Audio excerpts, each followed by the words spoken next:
तो यो क्या हाल चाल है सबके सब बढ़िया। तो आज हम देखने वाले हैं अपने बचपन में करियर सेलेक्ट करने से पहले जो हम फेस करते हैं उसे रिलेटेड एक एनिमेशन वीडियो जो कि बनाया है हार्टून ने और जिसका उसने टाइटल दिया है career option in India versus Indian parents. तो आओ चलो फिर सीधा वीडियो शुरू कर लेते हैं।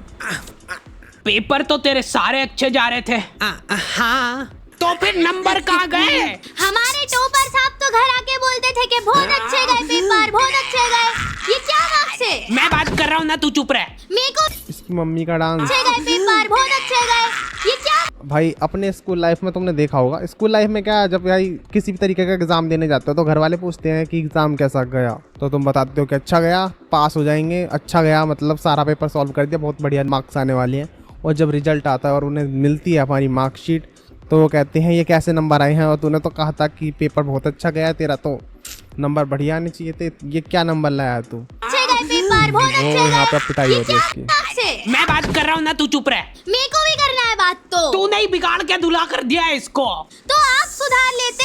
अरे सुन तो लो, इस साल तुम्हारे नंबर की वजह से मम्मी पापा में जो अनबन होती है, लड़ाई होती है, वो किस किस के साथ हुआ है ऐसा? नीचे कमेंट में बताओ। क्या है ना, पेपर सबसे टफ आया था, पूरा आउट ऑफ सिलेबस। मेरे तो फिर भी बहुत बढ़िया नंबर आए। मेरी क्लास में तो बच्चे फेल। अरे मुंह बंद रख ले रे, मार खा जाएगा अभी। भाई किस किस ने अपने आप को क्या कहते हैं, अरे अपने आप को विक्टिम बताते हैं, अपने आप को सही साबित करते हैं। अरे यार शब्द क्या याद नहीं आ रहे मेरे को। जब भाई अपने आप को हमें डिफेंड करना होता है, हाँ अपने आप को डिफेंड करना होता है, अपने आप को बचाना होता है, तो हम कहते हैं कि हमारे नंबर तो बाकी लोगों से ज़्यादा आए हैं, जो हमारे साथ के बच्चे उनके नंबर तो इससे भी कम आए हैं और वो कुछ तो फेल हो गए। तो ये हर बच्चे का यही होता है डायलॉग कि मेरे नंबर बाकियों से ज़्यादा आए हैं। वो चीज़ नहीं, अगर आपको इसको मारना है तो पहले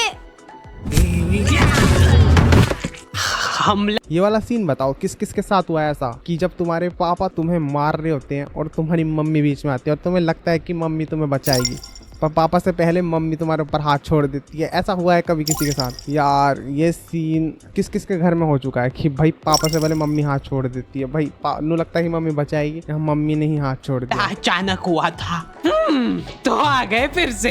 एकदम अधमरी हालत में तुमने 10वीं पास करी है, उसके बाद तुम्हारे टीचर लोग आके बोल रहे हैं अब टाइम आ गया है सब्जेक्ट सिलेक्ट करने का।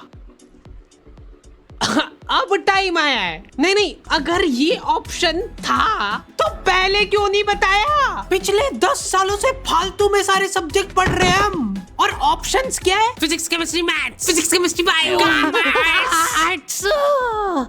अपने 10th क्लास के बाद सबसे बड़ा डिसीजन होता है एक सही सब्जेक्ट चूज करना। 10th के बाद अपने करियर को रिवाइव या फिर करियर बनाने के लिए पीसीएम साइंस साइड ले लो, कॉमर्स वाले कॉमर्स की तरफ जाओ और आर्ट वाले आर्ट ले लो। और जो पीसीएम लेते हैं वो डिसाइड करते हैं किसी बायो कह रहा हूँ बीटेक या इंजीनियरिंग फील्ड में जाने के लिए। साइंस साइड के लिए वो बीएससी भी कर सकते हैं। और जो आर्ट वाला बंदा होता है वो बीए, गवर्नमेंट जॉब और यूपीएससी की तैयारी और अपनी अदर सीजीएल वीजीएल की तैयारी में लगता है, पुलिस वुलिस की में। और जो अपने कॉमर्स वाले होते हैं वो बैंकिंग सेक्टर में जाते हैं, बीसीए करते हैं। और जो पीसीबी लेते हैं वो नीट की तैयारी और मेडिकल साइड में निकल जाते हैं।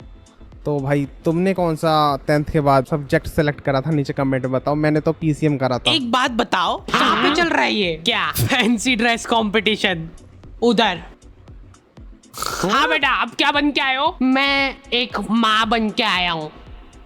माँ की ममता की माँ जो है, और मैं नहीं देख पाऊंगी वो मैं भी, और माँ ही है ममता की मम्मी। बेटा बुरा मत मानना, पर तुम माँ तो कम लग रहे हो। माँ का नहीं, गौ माता बन के आया हूँ मैं। अच्छा, फिर भी बुरा मत मानना बेटा, पर तुम गौ माता की भी माँ। इन सब में से मेरे को आर्ट्स थोड़ा ठीक लगा सुनने में, सिर्फ सुनने में। यहाँ पे आर्ट एंड क्राफ्ट नहीं हो रहा है क्या? ये क्या है?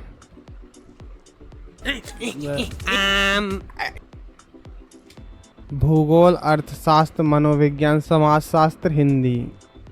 अबे यार किस किस के दिमाग में डाउट था कि तुम्हें आर्ट, जब तुम सब्जेक्ट सेलेक्ट करोगे तो तुम्हें वहाँ आर्ट मिलेगी, तुम्हें आर्ट का सब्जेक्ट पे फोकस कराया जाएगा, आर्टिस्ट बनाया जाएगा, आर्टिस्ट। ड्राइंग ही ड्राइंग मिलेगी। और ये भ्रम टूटता है जब बच्चे आर्ट से ले लेते हैं और वहाँ जाके देखते हैं वहाँ तो अलग ही हिस्ट्री के ऊपर जोर दिया जा रहा है, क्योंकि तुम्हें गवर्नमेंट एग्जाम निकालना, यूपीएससी लेवल टाइप की तैयारी वहीं हो रही है 12th क्लास में, 12th 11th में आर्ट साइड लेने के बाद। तो यहाँ पे भूगोल, अर्थशास्त्र, मनोविज्ञान, समाजशास्त्र और हिंदी ही पढ़ाया जाता है, वो यहाँ डाल रखा है हिस्ट्री। यहाँ पे आर्ट एंड क्राफ्ट नहीं हो रहा है क्या? धोखा। मेरे को समझ नहीं आता है कि कोई आर्ट्स नाम के सब्जेक्ट में हिस्ट्री कैसे पढ़ा सकता है यार। याद है जब स्कूल में टीचर पूछती है सब बच्चों से कि तुमको बड़े होके क्या बनना है, कुछ तो औकात के बाहर की चीजें बोल रहे होते हैं सभी। Astronaut, nice nice, congrats. या फिर डॉक्टर, नाइस नाइस। ये जो क्वेश्चन है ना, हमसे स्कूल लाइफ में 4th क्लास में सिर्फ एक बार पूछा गया था कि तुम्हें बड़े होके क्या बनना है। तो भाई सब अपना ऐसे ही बोल रहे हैं जिसे बनना भी नहीं है, वो भी जो उन्होंने फील्ड देख रखे हैं, डॉक्टर, पुलिस, वकील, एस्ट्रोनॉट या टीवी एक्टर, और किसी को एक्ट्रेस बनना है, लड़की को किसी को नर्स बनना है, मतलब ये फील्ड जिन्होंने देख रखे हैं वो बनना है। और हमारे स्कूल में ऐसे ऐसे बच्चे थे जिनका पढ़ाई लिखाई से कुछ लेना देना नहीं था, तो पीछे बैठ के कहते थे हमें गुंडा बनना है, हमें गैंगस्टर बनना है, हमें नेता बनना है, हमें प्रधानमंत्री बनना है, मतलब पॉलिटिक्स में जाना है। और जब टीचर उनका नंबर लेती है फिर वो कहते हैं हमें तो डॉक्टर बनना है, हमें तो पुलिस बनना है। भाई मैंने बताया था मेरे को साइंटिस्ट बनना है अपने 4th क्लास में, और अब मेरा साइंटिस्ट से दूर दूर तक कोई नाता नहीं है, अपना प्लान चेंज हो चुका है। पर हमने पीसीएम तो इसलिए ली थी कि हमें भाई आर्ट में नहीं जाना था और हमें कॉमर्स नहीं लेना था, और बायोलॉजी इसलिए नहीं ली क्योंकि हमें डॉक्टर नहीं बनना था, ना हमें मेडिकल सेक्टर में जाना था। तो पीसीएम सिर्फ इसलिए ले ली कि अच्छी ग्रेजुएशन करें, बीटेक में जाएं, और बीटेक के बाद एमटेक हो या एमबीए हो, कोई अच्छी कंपनी में जॉब लेने के चक्कर में। या फिर तुम्हारी उम्र में बच्चे रिटायर हो जाते हैं और तुम कैरियर के बारे में नहीं सोच पा रहे हो अपने। मैम वो करियर बाहर निकल जा क्लास के। क्या तुम लोगों को भी ऐसे ही बेइज्जत करके क्लास से बाहर निकाल दिया जाता है? हाँ। और ऐसा लगता है कि तुम जिंदगी में कुछ नहीं कर सकते हो? नहीं, ऐसा तो नहीं लगता। तो लगना चाहिए। एक बात बता, अपने स्कूल में इंग्लिश कितने बच्चों को आती होगी? अच्छा बच्चे छोड़ कितने टीचर्स को आती होगी? जो इंग्लिश पढ़ाते बस उनको भी नहीं आती है। इसलिए इन सभी को यूज करना चाहिए डुओलिंगो। ये भाई हमारे स्कूल में किसी को इंग्लिश आती थी तो सिर्फ इंग्लिश वाले मास्टर को ही आती थी, और वो इतना बढ़िया था इंग्लिश में मास्टर, बहुत तगड़ा। अगला पता नहीं कई गवर्नमेंट एग्जाम निकाल के आया था और बताते थे कि भाई हमारा जो इंग्लिश वाला मास्टर था वो पहले पुलिस में था और वहाँ से उसने रिजाइन करके इधर आ गया टीचर फील्ड में। और भाई उसने जो हमारी बैंड बजाई है ना इंग्लिश सब्जेक्ट में, टेंस, फ्यूचर टेंस, अपना पास्ट प्रेजेंट, इसमें उसने हमें इतना उलझा दिया। और नहीं याद करके आने पे ना टेंसेस पे तो उसने हमें भाई बहुत मारा है, डंडे से सूता है और पूरे पूरे लेक्चर खड़ा रखा है हाथ ऊपर करके। और जो भाई ज़्यादा हाथ नीचे कर रहा है या ज़्यादा रिपीटेड ही पढ़ के नहीं आ रहा है, उसे सीधा मुर्गा बना के ग्राउंड में चक्कर लगवा दिए। और भाई हाथों की रेखा मिटा देते थे। रेखा जी कहाँ से आ गई? अमिताभ बच्चन। क्या कर रही हो? ये हाथों की रेखा है ना, ये मिट जाती थी, डंडिया से सूतते थे। नहीं है तो आज भयंकर कंफ्यूज्ड, उनको पल्ले ही नहीं पड़ रहा है कि करना क्या है जिंदगी में। पीजीएम डीलर क्या बेचारे अपने सीनियर से जाके पूछ रहे हैं, जो कि खुद इस सवाल का जवाब ढूंढ रहे हैं पिछले 5 सालों से। भाई सारे सब्जेक्ट सेम ही होते हैं, इसलिए कुछ भी मत ले, हमारे साथ जुड़ जा। हम लोगों ने नया स्टार्टअप चालू करा है सीसीटीवी कैमरे का, और मेन इनकम हमारी फिटिंग से नहीं आती है, हमारी मेन इनकम आती है इनकी फुटेजेस बेच के। हाँ मोनू भैया कभी भी किसी को भी डिमोटिवेट कर सकते हैं। प्लीज मेरे पति को सही कर दो। हो जाएगा, टेंशन मत लो आप। अरे ये तो हमारी संस्कृत वाली मैम लग रही हैं। स्कूल में हमारी मैडम का हेयर स्टाइल यही था, सेम टू सेम, और वो हमारी क्लास टीचर बन गई थी। और ये इसका हेयर कलर, इसने इंदिरा गांधी का एनिमेशन तो नहीं बना दिया इसके अंदर? ऐसा लग रहा है ना इंदिरा गांधी सी। और ये पीछे डॉक्टर की जीप पे डॉलर का साइन, डॉक्टर दिखा रखा है कि वो पैसे बनाने पे ज़्यादा ध्यान देता है, गरीबों को नहीं छोड़ के। ऐसा तुमने मीम देखा होगा, उससे रिलेटेड यहाँ पे इसने वो बना दिया फ्रेमवर्क आर्ट। सही हो जाएगा। वैसे आपको एक बात पता है कि डॉक्टर लोग व्हाइट कोट क्यों पहनते हैं? ताकि अगर कोई निपट जाए तो उनको कपड़े ना। यही वचन है, सबसे सच्चा रहे सुरक्षित बच्चा बच्चा।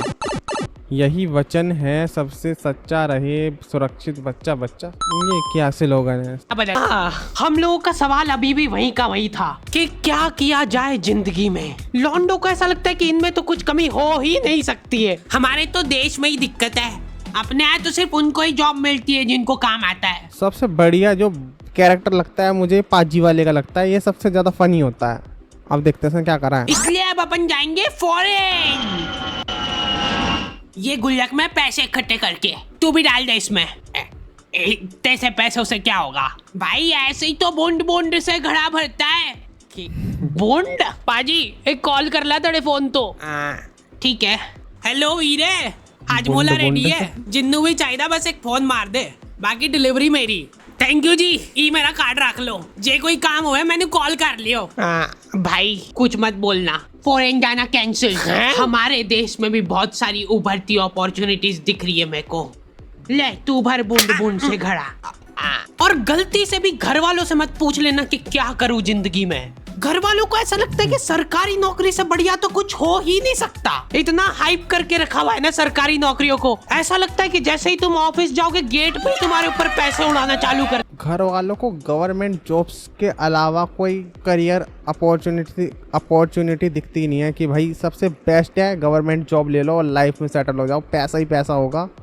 मतलब इनकम सोर्स जो होगा ना वो स्टेबल हो जाएगा, हर महीने सैलरी आनी है। उनका दिमाग में बस एक ये है कि गवर्नमेंट जॉब में पैसा है और भाई पूरी साल में हर महीने पैसा आना ही आना है, काम हो ना हो स्टेबल है, नौकरी जाने का कोई डर नहीं, सीधा वो होएगा। अरे उसे तबादला जो होता है क्या कहते हैं उसे, अरे इसका सस्पेंड तो हटाने को कहते हैं। अरे वो क्या तबादले को क्या कहते हैं इंग्लिश में, ट्रांसफर। हाँ इसका ट्रांसफर होता है। देंगे वो। चलो झाड़ू लगा दो फटाफट।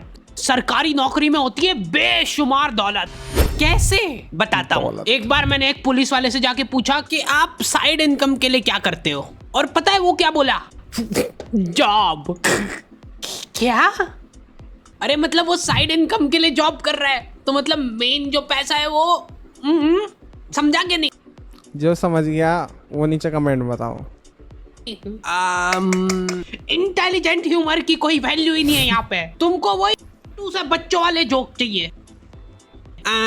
हम हाडी भाई की वीडियो टीवी में देखते थे, अब हमारे पास ना ही टीवी है, ना ही घर और ना ही माँ बाप। ऑल क्रेडिट गोज टू हाडी भाई। बिग फैन हाडी भाई, बिग। अरे क्या फ्रेम में ऐड कर दिया हार्टून भाई। फैन। आज के टाइम में तुम बच्चों को बांध के नहीं रख सकते। पापा मेरे को अपना पैशन फॉलो करना है। पैशन मतलब बुढ़ापे में भूखे ही मरेंगे हम। मैंने तो खुली छूट दे रखी कि जो करना है करो। लो ये नाश्ता। नहीं मत लाना, कुछ भी नहीं खाऊंगा मैं। अभी से भूखा रहने की प्रैक्टिस करना पड़ेगी। एक्चुअली मेरा ये मानना है कि सभी को अपना पैशन फॉलो करना चाहिए। सरकारी नौकरी का अपना ये रेलवे में भर्ती डाल दो यार। एक तो ये रेलवे सुनते से मेरे दिमाग में एक ही इमेज बनती है कि इनके एम्प्लॉय तो दिन भर पटरियां साफ करते रहते होंगे।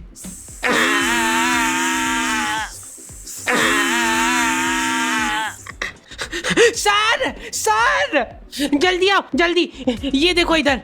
क्या ये? तुम उसको टच करके बताओ कैसा है, नरम है कि कड़क? बेशुमार दौलत। जब तक हाँ भाई घर वालों का ये है कि भाई अपना 12th पास करने के बाद जितने भी गवर्नमेंट से रिलेटेड फॉर्म्स निकले रेलवे में पुलिस में सब भरो, कहीं ना कहीं तुम्हारा करियर, कहीं ना कहीं जॉब मिलेगी गवर्नमेंट और तुम्हारा सेटल है तुम अपनी लाइफ के अंदर।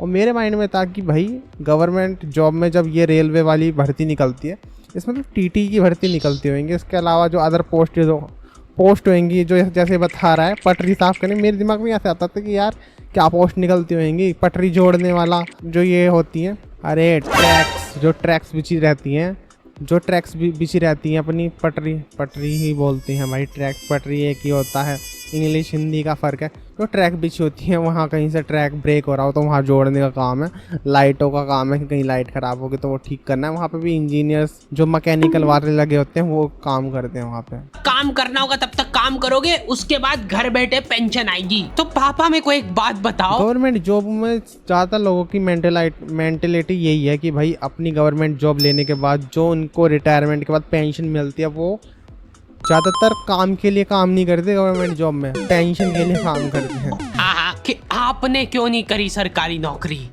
उससे पहले मेरे को एक इसे पिटना है क्या? ये अपने घर वालों से ऐसे पूछ रहा बात है। बता। हाँ मार खानी है क्या? नहीं, जैसे जैसे तुम 25 साल वाले ब्रैकेट में आने लगते हो ना, तुम्हारे घर वाले तुम्हारी तरफ बहुत आशा भरी निगाहों से देखने लगते हैं। कितने पैसे कमाए तूने आज?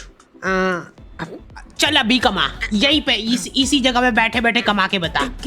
खाना मत देना इसको आज। और लड़कियों के केस में तो और ज्यादा दिक्कत है। ये नंबर क्यों कमाए? पापा वो बहुत हो गया, आप शादी करा दो इसकी। गुड मॉर्निंग, शादी करा देते यार इसकी। बहुत मिस करूंगी मैं आपको। अरे गाड़ी आ गई, जा फटाफट। मिडिल क्लास फैमिली में अगर लड़का नहीं पढ़ेगा तो उसकी शादी नहीं होएगी, और जब लड़की नहीं पढ़ेगी तो उसकी शादी करा दो। ये अपोजिट है ना चीजें। अगर ये पढ़ेगा नहीं, अगर इसके नंबर आएंगे अच्छे तो उसे दिला दो साइकिल, अगर इसके नंबर आएंगे बेकार तो उसे पकड़ा दो रिक्शा, ये रिक्शा चलाएगा। भाई कुछ चीजें तो फिक्स हैं अपने फैमिली में। बच्चा क्यों नहीं हुआ अभी तक? पापा वो कोशिश शादी करा दो इसकी, अब तो हो चुकी है ऑलरेडी। तो फिर लड़कियों का सही है, लड़कियों का सही है। कहाँ किस किस के घर में ये चीजें हैं कि भाई अगर लड़की पढ़ नहीं रही है तो उसकी शादी करा दो, लड़का पढ़ नहीं रहा है तो उसकी शादी मत कराओ, उसे सीधा रिक्शा चलाने पे लगाओ। ये तो तकिया कलाम बना दिया इन्होंने, शादी करा दो इसकी, शादी करा दो इसके। और करा दो। मैंने देखा है कि लॉन्डो को स्टेप बाय स्टेप ग्रो नहीं करना है, इनको बनना है फक से करोड़पति। हर दूसरे दिन कुछ अलग तिगड़म लगा रहे हैं। पापा पता है, मेरा एक दोस्त है, वो डेली स्टॉक मार्केट में जाता है और पैसे कमाता है। बस चुप हो जा, आगे नहीं सुनना मेरे को। तो अब मेरे को भी जाना है, उसके लिए 2 लाख का गेमिंग पीसी और 10 मॉनिटर लगेंगे, जिनमें चलती सेम ही चीज है, पर वो जरूरी है, उसके बिना पैसे नहीं कमा पाएंगे। देखो आता है वो करना। जो ये बंदा ट्रेडिंग में जा रहा होता है ना, मिडिल क्लास फैमिली में जो होता है, उस बंदे के दिमाग में एक चीज़ होती है कि भाई विदाउट पीसी के तो हम ट्रेडर बन ही नहीं सकते। कम से कम 4-5 स्क्रीन तो चाहिए कि जो कैंडल्स होती है ना, जो तन सी देर में बढ़ती घटती हैं, तो हम अलग अलग मॉनिटर पर देखेंगे और बिल्कुल पीसी में ही वो चीज़ हो पाएगी कि हम जो सेल बाय करने का सिस्टम होता है वो मिली सेकंड में भी पीसी कर देगा, पर मोबाइल में नहीं हो पाएगा। और हमें कम से कम स्क्रीन चाहिए 10-12 नहीं, कम से कम 4 तो मिनिमम चाहिए ही चाहिए। वो वाली मेंटेलिटी है। हाँ, सबसे पहले मुझे ये बताओ, इस एनिमेशन कैरेक्टर बनाने वाले ने इसका सर पे चड्डी की चढ़ा रखी है, ये इसका क्या रोल है? इसके सर पे चड्डी का, वो भी फटी हुई चड्डी। उसमें बस अपने को वो ऊपर नीचे जाता है वो देखना रहता है, जैसे ही ऊपर जाए वैसे ही बेच दो या खरीद लो, और फिर नीचे आए ना तब खरीद लो या बेच दो। इतना डीप नॉलेज का क्या करेगा बेटा तू? पैसे कमाऊंगा, फिर आपका घर आपसे ही खरीद के आपको घर से बाहर निकाल दूंगा। जल्दी आ जाओ भाई, आज जहाँ पे कैमरा फिट करे उसकी लाइव रिकॉर्ड। चला ना जल्दी से। क्या हुआ भाई? मैं आ रहा हूँ थोड़ी देर में। अरे जल्दी चला भाई, भैया फुल स्पीड में चल रही गाड़ी। और तेज और तेज। ले 10 रुपए और ले ले, तेज चला। सर वैसे एक बात बताओ, आप साइड इनकम के लिए क्या करते हो? मेरा जोक जब तक अप्रिशिएट नहीं होगा मैं ऐसे ही बीच में आके परेशान करता रहूंगा। ओए भैया किधर जा रहा है? रोक उसको, रोक। वहीं पे रुक जाओ, हमने तुमको चारों तरफ से घेर लिया है। अरे थोड़ा तो हिल लो, जल्दी जाओ उसके पीछे। बस रोक दो भैया यहीं पे। मोयो खोलो, जल्दी खोलो। अरे कौन है? क्या कर रहे हो पापा आप इधर? हाथ ऊपर कर लो सब अपने। कॉन्ग्रेचुलेशन पापा, आप नाना बन गए हो। It's a baby girl. अच्छा सही, तो शादी करा दे फिर। वीडियो का दी एंड। वीडियो पसंद आया तो वीडियो को लाइक कर देना, चैनल पे नहीं हो तो चैनल को सब्सक्राइब कर लेना। मिलते हैं नेक्स्ट वीडियो में, तब तक के लिए take care and bye bye.